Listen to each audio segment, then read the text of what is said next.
What's up? What's up? Today we interviewed Suzanna J. Linton, an author, content creator, and a cool chick. That's right. And before we show all that to you, be sure to subscribe and like, and we'd love if you'd pass this show on to others.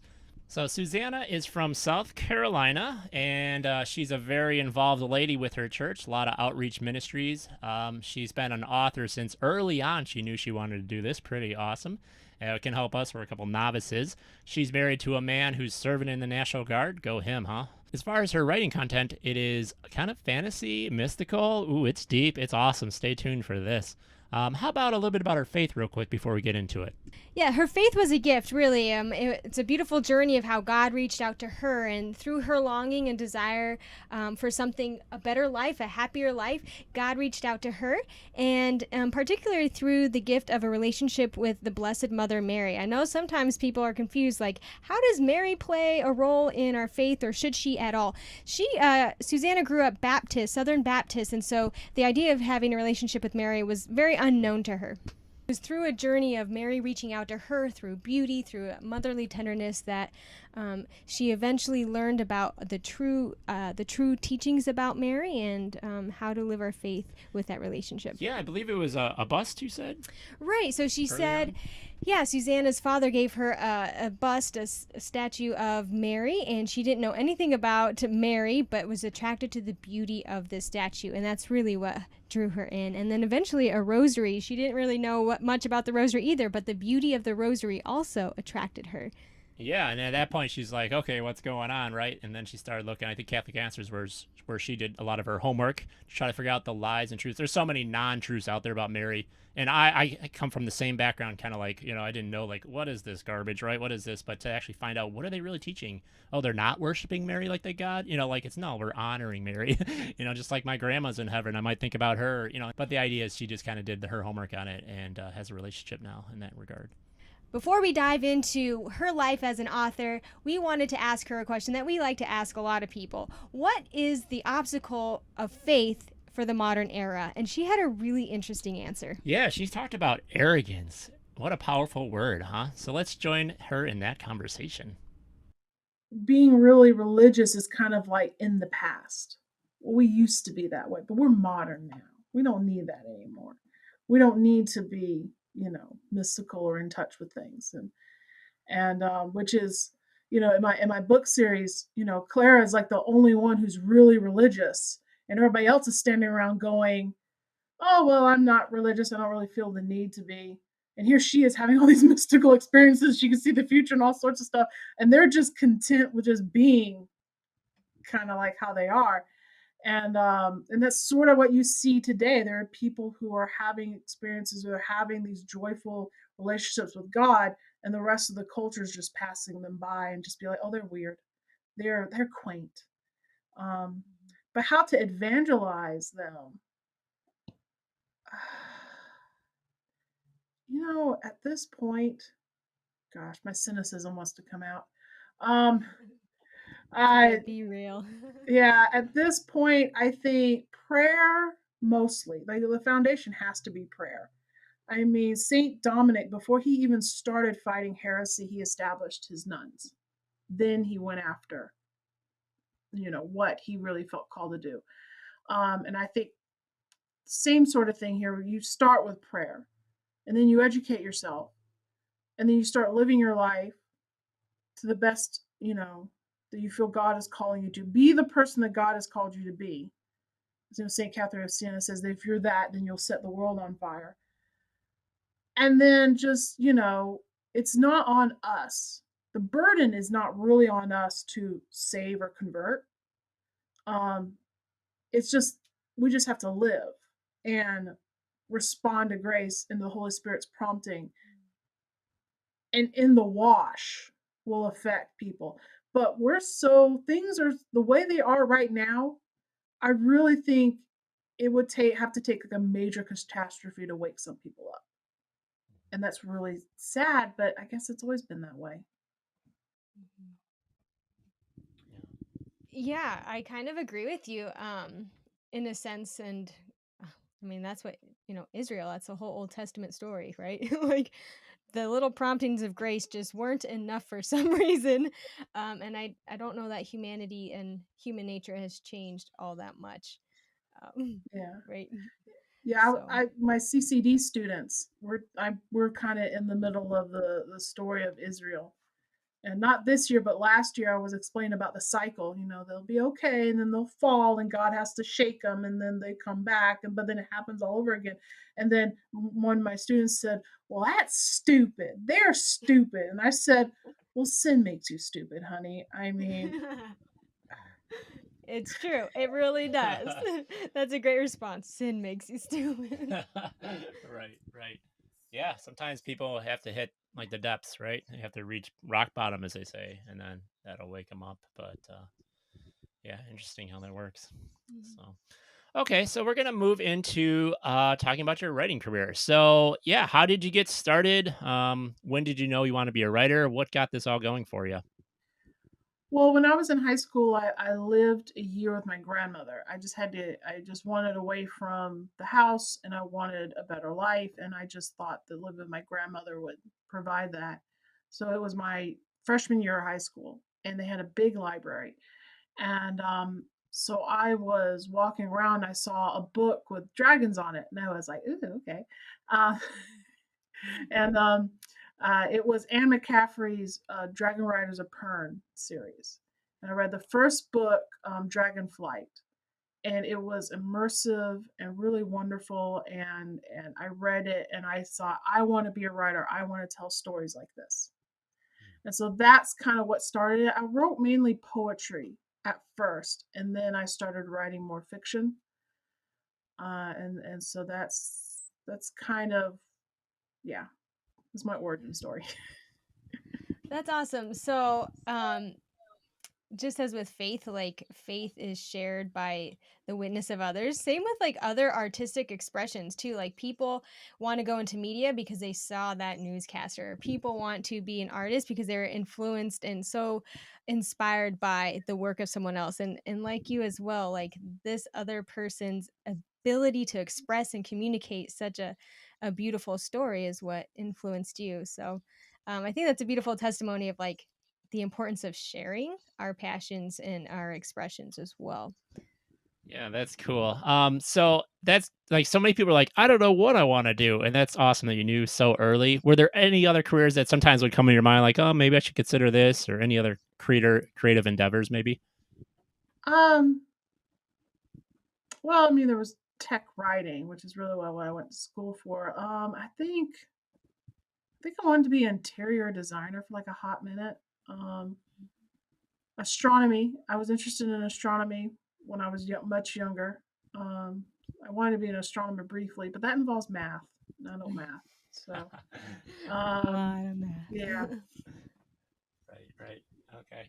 And then in your job at the church, we're just kind of curious, would there be any characters that might be benefited by this position or influence? Do you think like this job will help you develop new ideas from a different angle? I I don't know. Well, that's a great question because I was um I've been because most of my books are really targeted towards, wouldn't say targeted, but they're for a secular audience. So, no, but I've been wanting to think about writing a novel that would be kind of geared more towards, like, I would market it towards Catholics. And I thought about writing something that would take place in a parish, but I've never really known how the parish works. I've always been on the outside of that. Like, I don't know what, a secretary or an office manager or even a priest does day to day. And now I'm getting an idea of that. And I was just thinking yesterday, how I could use this as a way to, write a book Mhm. based in that kind of environment. Yeah, I mean, you see all sorts of characters coming into a parish, right? People who are just curious and looking anonymously, and those who have questions, and those who are in real need, or those who are on fire. You just get like a whole spectrum of people that you never Oh really would yeah, have thought. And so, yeah, yeah. it Oh really yeah, does. that too as well. Yeah, yeah. Yeah, that's really interesting. Um, so you say that your books are more for a a non-religious audience or a secular audience, can you tell us more about your series and maybe where the idea came from? And um, I'm really interested in the character. You said she was kind of the only one having like these mystical experiences. It just sounds like a fascinating story. So can you share a little bit more about it? Okay. So the Stories of Lore series is so far it's 3 books and 1 novella, and it follows Clara who can see into the future. And so the first book is there's a civil war, and she's pulled from slavery into being in the middle of the civil war. Both sides want to use her for their own ends. Who is the right side? Who is the wrong side? And she's just really good. She's always been kind of religious, and she's had some touch with the divine that as it's portrayed in this book, but now it starts to deepen, and she's getting pulled more into the stream of events of fate and things. And then the next book is more about her finding herself and finding her past and her family, but she's also torn between that and duty. And there are other people who need help. There's a new threat to the realm. And then the third book shifts away from her to another character. Like, she's still important, but Jarrett is he fell from grace, and he dishonored himself in the second book, and he gets recalled to the capital. Somebody has tried to kill Clara, and he is kind of given the charge of investigation. He's in charge of her guard now, but he also has to find out who's after her. So it's sort of like an almost murder mystery in a fantasy setting. And yeah, so and then the novella follows another character that had an even further fall from grace, and what happens with him, and a new person emerges that will have a big impact on later stories. So that's the rough and dirty, synopsis.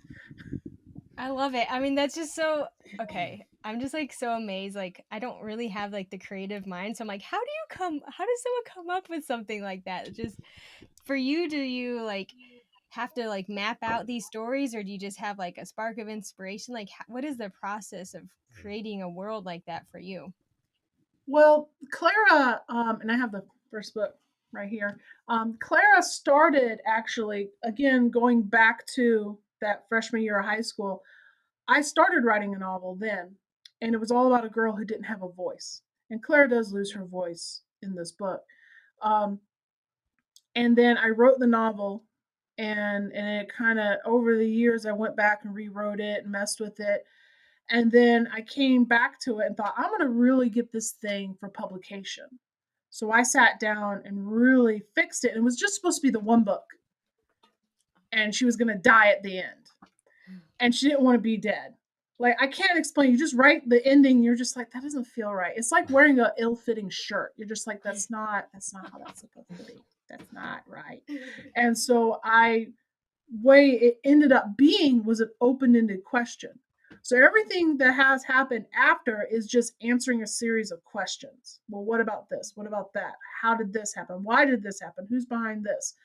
And then as I keep answering the questions, the series kind of grows. I'm not really a plotter, as they're called. I kind of write by the seat of my pants, but I also do. I kind of like I'm in between those two extremes of plotting and pantsing. I'm just kind of in between that.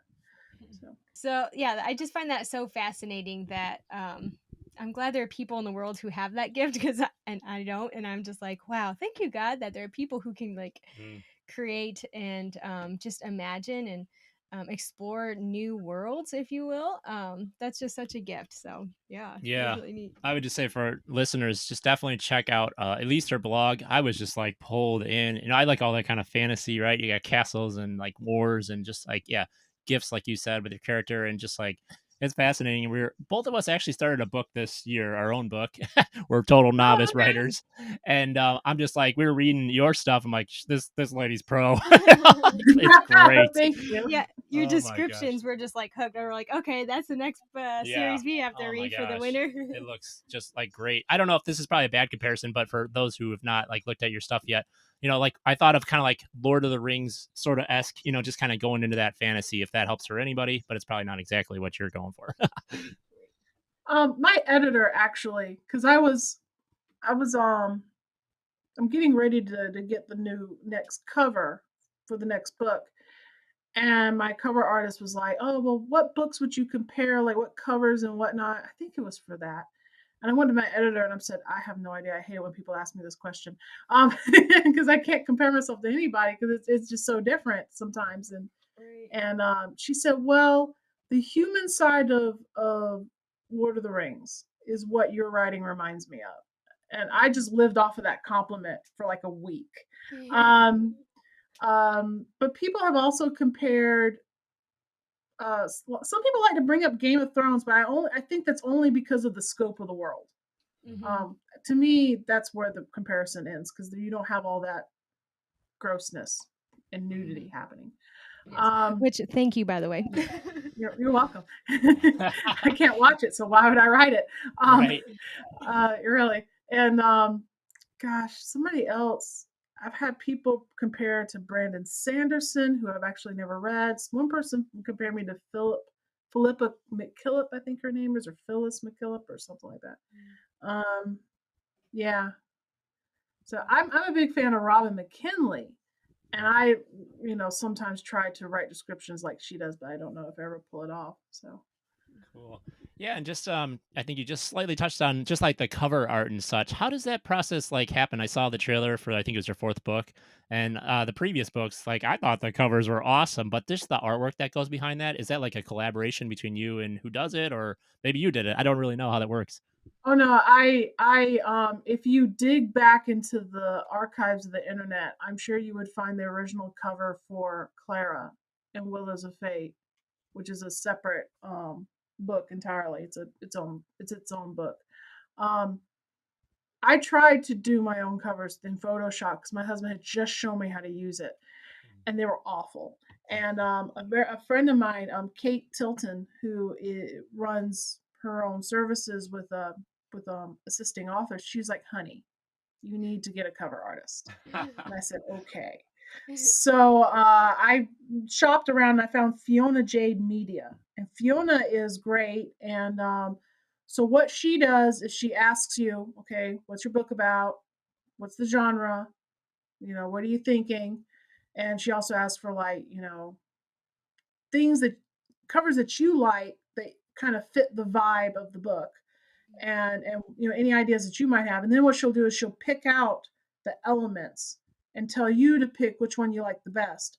And then she goes into her lair and throws it into a pot, and out comes the book, the cover. I mean, that's how I picture it in my head. I'm sure that's not how it Just happens. stir it up and Yeah. comes out. So That's yeah. cool. And that is cool that, yeah, different, it is very collaborative process from what it sounds like. And yeah, you had this friend say something, then you found someone else to put it together, and all these ideas coming together to make a great product, if you will. Mhm. Mhm.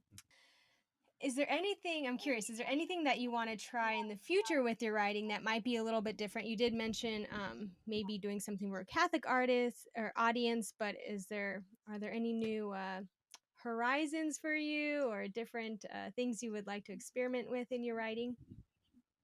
Um, I don't know if you would call it new, but um, because I don't really see myself leaving the fantasy genre. Like, even anything I would write would still have a fantasy element to it. It would still have the fantastical or the kind of element to it. I don't think I would ever be able to fully leave that behind.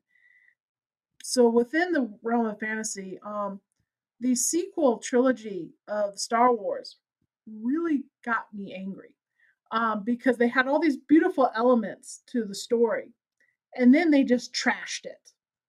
It was just terrible. I could go into a long rant, and I won't because I don't know if you care. But um, and it just made me angry. And like a lot of authors, there's actually been more than one book has been published kind of in response to, like, it's like a creative outlet. So I've been wanting to write a story about someone who they had every setup to be the hero, and then they didn't. And like, what happens to that person? because that's really, when you boil it down, that's what the sequel trilogy was. You had someone who had the setup to be the hero, the child of Han and Leia Solo, and then he wasn't. And where they got hung up was they wanted this, outsider Ray, and they tripped over themselves. They forgot what this was supposed to be about. At least that's in part. Gosh, it's so hard not to rant.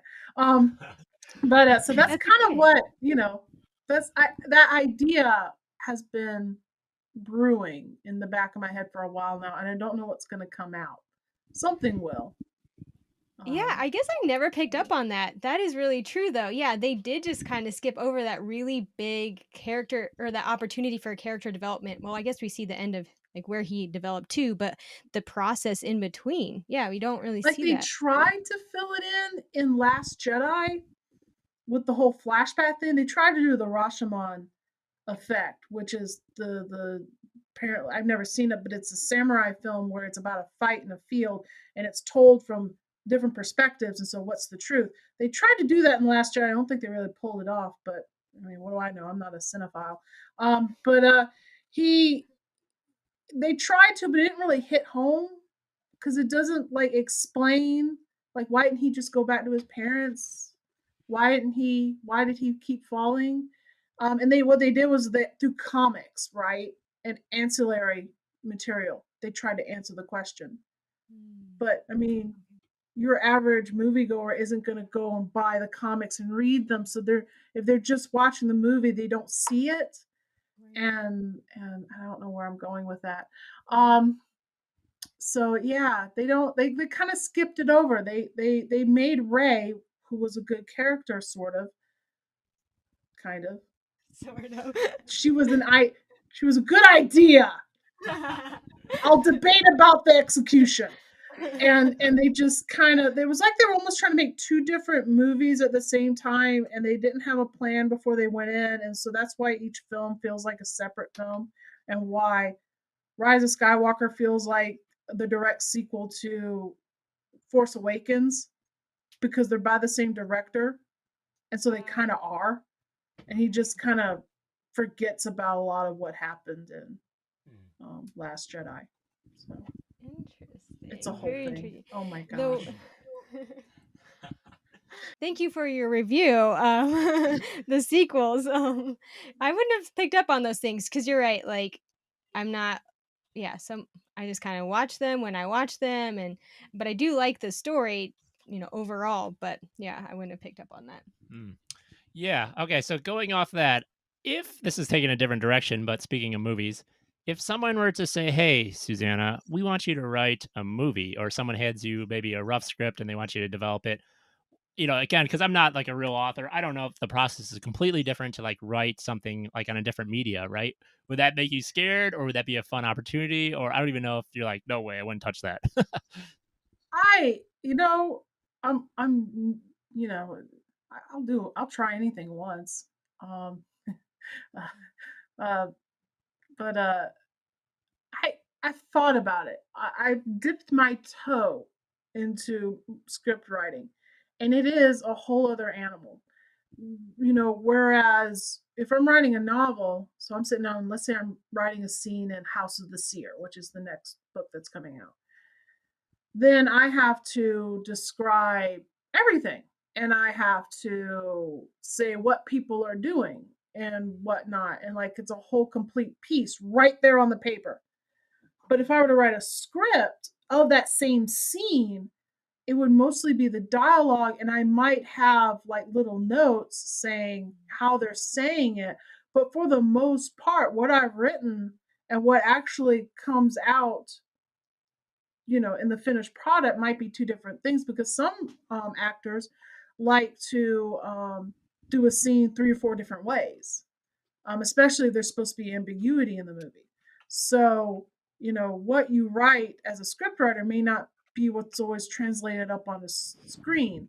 Um, and that is something I struggle with, control and letting go. And that's something with script writing that has always kind of turned me off, because it's not just me.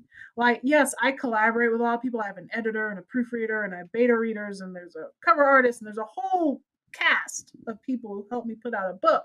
But I'm the one driving the ship, and I'm the one who decides. And so this is what, and then the reader will read it, and they'll have their own version of the book that's from their own interpretation. And that's totally fine. And that's how it's supposed to be. I have no control on how somebody else interprets one of my books. And that's just part of the process.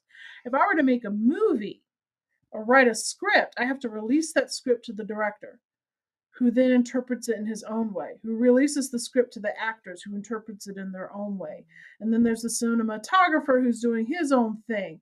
And then there's the executive producers who have their own thing. And they all come together, and then they edit, and then here's the movie. And the movie is just a collaboration of all these different perspectives and interpretations, and it may look completely different to the script, at least how I see the process happening from where I sit. I might just be talking complete smoke here. Um, but I don't feel like, you get that question. It's like, would you like your book to be made into a movie? And right now my answer is no. Just because of that reason, and there's so much that goes into a book too. You don't ever know what they want to emphasize. Yeah. So yeah. Yeah, that is a very different flavor that I never would have thought of either. That like the dialogue versus like setting up the whole scene in a novel and then a film or a script. Like, yeah, in a novel you have to create everything, right? Because you're going off of really a blank page. So yeah, that's a very different process. Um, Moving on to a very different direction, though, I do wonder, do you have any advice for aspiring writers? The whole, whether, despite their age, young writers, middle aged, retired people, like someone who has this desire to create and tell a story just as you did. But you've gone through the process, quite a bit, a few times, writing your books. What advice would you share with aspiring writers? I would tell an aspiring author that there is going to be a crowd of people who are going to tell them what to write because of whatever is politically correct. And, morality entirely aside, you have to write what it is you feel like you need to write, and just ignore everybody else. You have to write your voice, because it's a choice between being authentic and just being another cookie cutter model. And if you're just one more person in a factory line stamping out another book that looks like every other book, I mean, there's a reason why you see trends in publishing. Like when Twilight happened, you all of a sudden saw books like Twilight coming out because they sold. Publishers will get books depending on whether or not they sell. They'll look at a manuscript and be like, can I sell this? Does this fit the current trend? And that's why indie publishing is something I turn to, because I don't have to worry about that. But even in indie publishing, it's kind of infected it, where they say this is the politically correct thing that you can write about, and you're not allowed to write XYZ because of skin color or culture or background or history or whatever. And I think if writing is going to stay a, a real endeavor and something that actually impacts society, then you have to ignore the voices and write what it is that you feel like you need to say. So that would be my answer. Yeah. Wow. Yeah. There's so much there. And I just think of authentic, like the writers who stuck to what was in their heart, like seem to transcend the ages, right? The famous writer, Shakespeare, whoever. It's just like they just gave what they had, and it just kind of almost brings us back to our faith. Some people are going to just try to pursue the buck. So they'll write in any way to get the buck, right? And there's a lot of pressure. There's a lot of pressure to do that.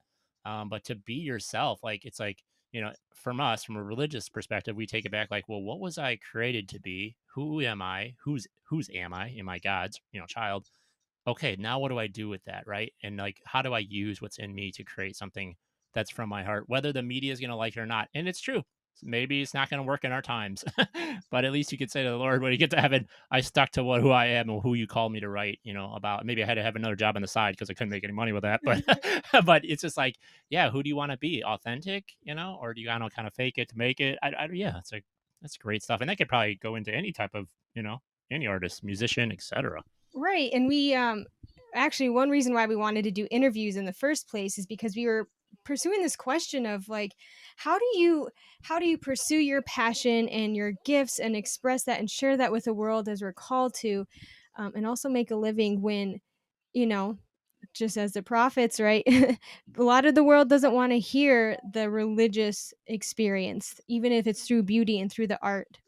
It's not generally going to make a lot of money. It's not going to be your profession oftentimes. So how do you do both? And so I guess it goes back to that question: how do you be authentic and share this beautiful gift with the world while understanding the reality of it, that not the world might not receive it. Yeah, I have noticed a change in my writing because when I first started off, it was very secular. But then with each book, I've kind of been getting deeper into the mystical and into the mystical experience and relationship with divinity. And I know I'm using kind of a broad term of divinity because in the books there is no Catholic faith. It's a different religion, Right. um, but it still has some of the hallmarks and some of the um, I don't want to say tropes, but it just has some of the fingerprints of it. Mm. And I found that as I've gone on with my writing, I've been getting more and more with each book a bit more authentic and a bit more, this is, how I would really want it to read. Not because I think Clara, in some ways, I kind of wrote it for what I thought people wanted to read. And now that I've got to House of the Seer, I'm writing what I want to read. So I think that's kind of the biggest change in my writing and that. Mhm. That's cool. It's a journey for you as well, right? And as you grow as an author. Yeah, that's awesome. Well, great stuff you've shared with us. I feel like I can just sit here and talk with you all day. I don't know if you're getting this feeling like, what is it about her? She just has a calming presence to me. Maybe you don't feel like that in your own life, but I just feel like calmed listening to you, and you just like you're insightful, and you can tell why you're an author. I mean, she has deep thoughts and just thinks about things, and that's just so cool. But to get towards the end of our interview here, we just have two more questions, a little more simple for you. First one, what can people, we saw you can sign up for your newsletter. So if someone were to sign up for your newsletter on your site, what can they expect to get from that? Well, I have two sites. I have SuzannaLinton.com and then I have Low Country Catholic. Low Country Catholic does have a sign up for a newsletter, but I don't really have a newsletter going off of that. Because I just haven't developed. I haven't really had the time to focus on it. But for SuzannaLinton.com, you'll get a monthly newsletter with links to giveaways for other, uh, other fantasy books that you can download or get, with the disclaimer that I don't know every book that's in that list. So buyer beware. I try to screen, but I'm not always successful. And then lately, I've been doing my own interviews, where I would have somebody, I think the next one that's going to come out next week is actually a Christian writer who's doing fairy tale retellings, which is really cool. So that's usually what's in. It's a monthly, third Friday of the month newsletter. And my cat opened the door by herself. Okay. Cats are so, I don't know how they do it, but I've learned that cats really pick up on how to do things like that. Like turn the I handle. I'm I like, don't think the door I don't think the door is catching properly. So Is there any, don't give away anything, but is there any time frame that you've revealed to readers about House of the Seer, like your fourth book, when it might be coming out, or is that still kind of hidden? um I no, it's not really hidden, mostly because I haven't picked a date yet. It's next year. I hope to have a cover reveal in February. Fingers crossed. House of the Seer has been really difficult for me to write. It's partially because my husband went on deployment, so I was stressed by that. Then the pandemic happened. I was stressed by that. And when you're really stressed, you just can't write and you can't edit, and it just doesn't happen. I mean, it was just a really difficult book because there's a lot happening and there's a lot of moving parts, and it's just like the most complicated thing I've ever written. But I'm in the editing phase, and I feel confident that it'll come out next year. I'm thinking August, but don't quote me. Cool. Cool.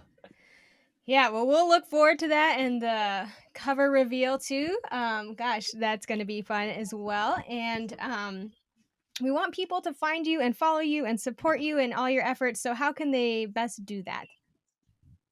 I have two Instagram accounts. One is Low Country Catholic, and I tend to put all my Catholic stuff over there where I get really Catholic-y. And then there's Susanna J. Linton, which is my other Instagram, and that is very writerly and whatnot. I haven't really been posting much either because my new job, I'm in a transition period. Um, and just trying to figure out my hours with that. As a bonus question, could you tell us what the purple dragon is in the background over your, I think, This left is shoulder? this is Ichabod. Ichabod. My husband and I went to a fair, and I just really like the idea of the guy winning the really big stuffed animal for his girl, and so I asked him to win. I think it was like a ball throwing game or something. I can't even remember. It might have been darts. And the guy asked, "What did you want?" And I got Ichabod there. He fits perfectly into your life, I feel like. And the little that I know seems like it's a perfect match. All right. Well, this has been great. Thank you so much for being on. We'll include all the links, how you can follow Susanna in the description below. But yeah, check out her books. This is some engaging stuff. And hope to see you next time on Life Talks. Until then, ciao, ciao.